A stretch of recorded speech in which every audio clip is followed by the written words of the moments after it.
Ya, terima kasih Anda masih bersama kami di seputar Aceh. Pemirsa, 2 unit rumah warga di Dusun Tungku Muda Raya, Gampong Pinang, Kecamatan Syah Kuala, Banda Aceh, Sabtu sore kemarin terbakar.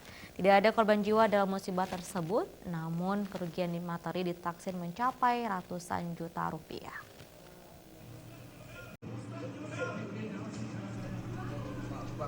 Dua unit rumah di kawasan padat penduduk hangus terbakar, tepatnya di komplek perumahan Villa Citra, Gampong Pinang, Kecamatan Syah Kuala, Banda Aceh, Sabtu sore dilalap si jago merah.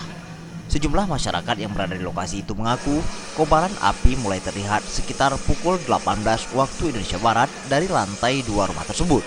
Saat terbakar, angin berhembus dengan kencang sehingga api yang muncul dari lantai 2 cepat merambat ke bagian rumah.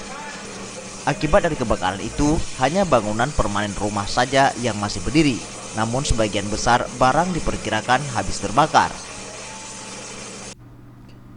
Untuk memadamkan api, Badan Penanggulangan Bencana Daerah Kota Banda Aceh, petugas pusat pengendali operasi dibantu unsur TNI Polri dan masyarakat setempat berhasil memadamkan api sekitar pukul 20:15 waktu Indonesia Barat. Tim Liputan Aceh TV.